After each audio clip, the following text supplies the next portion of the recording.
Tá muid bio henne fin.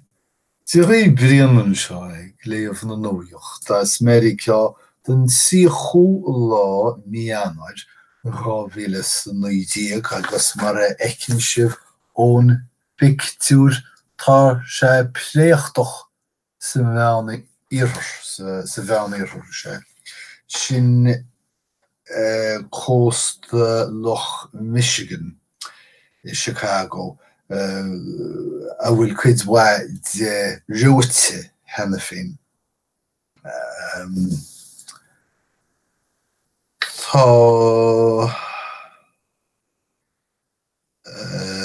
Tá sé na argóint faoi aimsir in léinneomh. Mar híbhéile a phleanéid san Astráil tá se chuid teach sa bhí sé riamh. An taon rud is féidir a thuirt faoi deara ná go bhfuil athrú éráid arsúl agus bhfuil ró-fhuacht ag teach dá réir. Mar sin tá sé plúchtach meireamh marbhantas brothalach san Astráil le marbh heas fud na mór rinne sin. Ach dús ceart Veiniséala tá sé siocchaí gceart. Tá an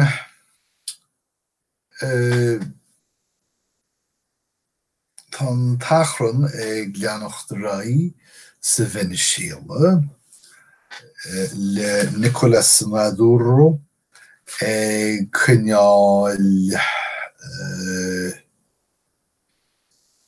Syrian ar y tír mas féidir sin rá agus ceannaire an reasúra Juan Guaidó ag neartú an reasúra timpeall na tíre. Tá an tír tar éis cealla go gunne ceart a áil ón na Stáit Aontaithe agus is cinnte go bhfuil an lead seo Juan Guaidó ag fáil cabhrach ó rialtas na Stáit Aontaithe ach ó thiarna na Eorpa freisin ar nó níl tar grá líne cé i gceart atá ag tuairt na cabhrach ach tá sé ar siúl go cinnte. Tá an cealla go ar siúl trí smachtbhánaí a chur i bhfeidhm ar y tír agus tá rialtas na tíre ag frithráda trí bhuilí a tharraingt ar a bhreasúra. Tá fiosrúchan ar siúl faoi oréigean sa reasúra. Policy seachtrach Rémas Trump cad é an bhacain is mó atá aige an pártaí poblachtach.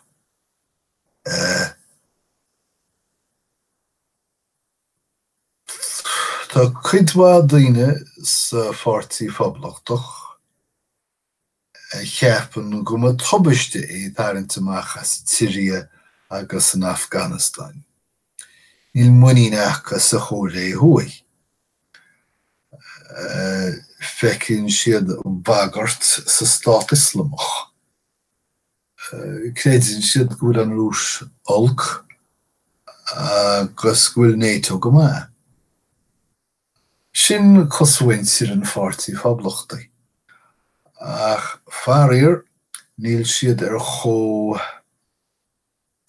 chomhaintin leis an uachtarán. Níl is agam an féidir le méanú de le ráhan sin. Tá a heasaíonn tú ar siúl idir an uachtarán céanna agus seirbhí sí fáisnéis na Stát Aontaithe.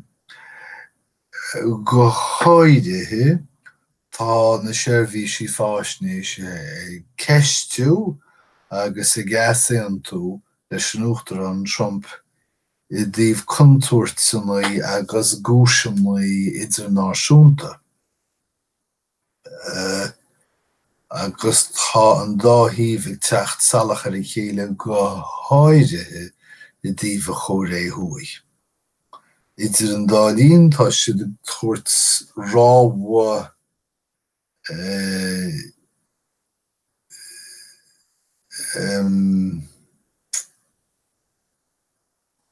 lom go bhféadfadh na Síní nó na Rúsaí ionsaithe leictreonacha a dhéanamh ar an aingach leictreach. Tháinig seo amach tar éis measún nó slándála ó na seirbhí sí fáisnéise. Agus bléagnaíonn siad bunús policy seachtarí an uachtaráin.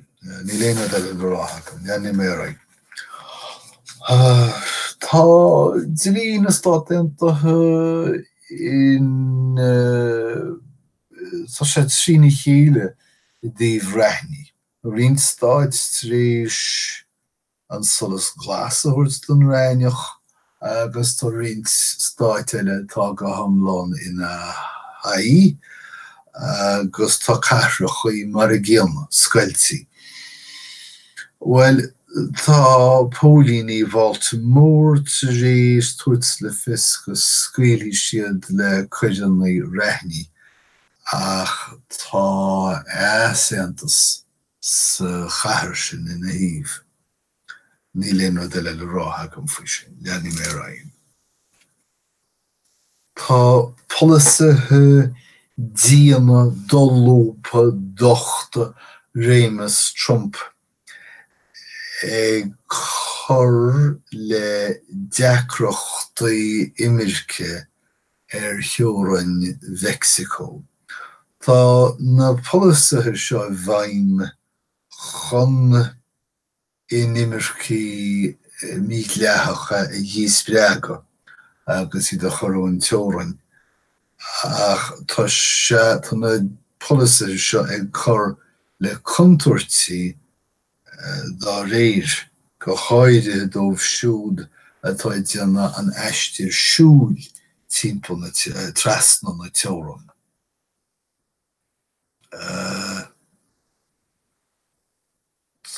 Tá comhlacht Trump tar éis tamall fada agus brúmór ó dhaoine áire tar éis a thabhairt le fios go nglacadh siad le córas leictreonach cinnteithe le dearbhú nach bhostóidh siad inimircí mídhleathacha nó gan chápéisí. Tá regardú ceistionaí faoi Stephen Mnuchin, rúnaí státchiste na Stát Aontaithe.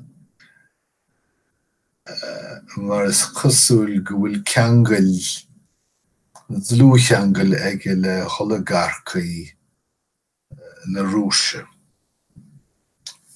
Tá thairg ceistú slándáil tréim faoi hála fa Nuamhreach tar éis gur hit bhean síos céimeannaí agus í ag ionrúáil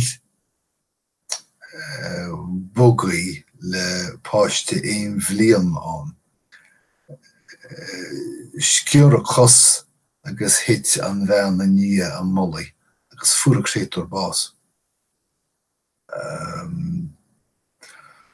Tá scéalta fós teacht amach faoi R. Kelly agus go háirithe tóiríocht na neireasóirí beirt nó suair go háirithe thosa ag taifeadú na líomhaint si ina ai 10 agus 5 mbliana déagóin. Tá bundú chosaí ag agrú powwow in Manhattan bailú díor. Tá fuadar óir ach más fibíné níl sé siúl sa chlandaig ach líne. Tá cearúchas líne ag leathnú amach go háirithe na Stáit Untaithe agus tá na cúlachtaí meán agus tech I géirí cuid den bhrábús. Agus sin méid bhfuil éon focail deasa agam daomhneamh? Cúpla focail. Má bhíonn tú drid le rud a cíns tá tú ag teama leis nach bhfuil. Má tá dochtúir ag tuairt drogad duit go mbeidh tú de cholle na habráide tá sé do hábhú. Tábh cholle, tábh néil, sa le héad. Máile má focail. Má bhíonn tú tarraingt orla tá tú ag déanamh múisce. Beidir nach bhfuil tú caithfh amach ach tá tú ar tíogs. Beidir go bhfuil an orla fiú de bhéal. Ach ní hana é agus caithfh amach nó caithfh níos. Is an disc agus teasc is dócha agus má scribhneamh úsáidtear an focail teascán chun cuid áirithe de chearcail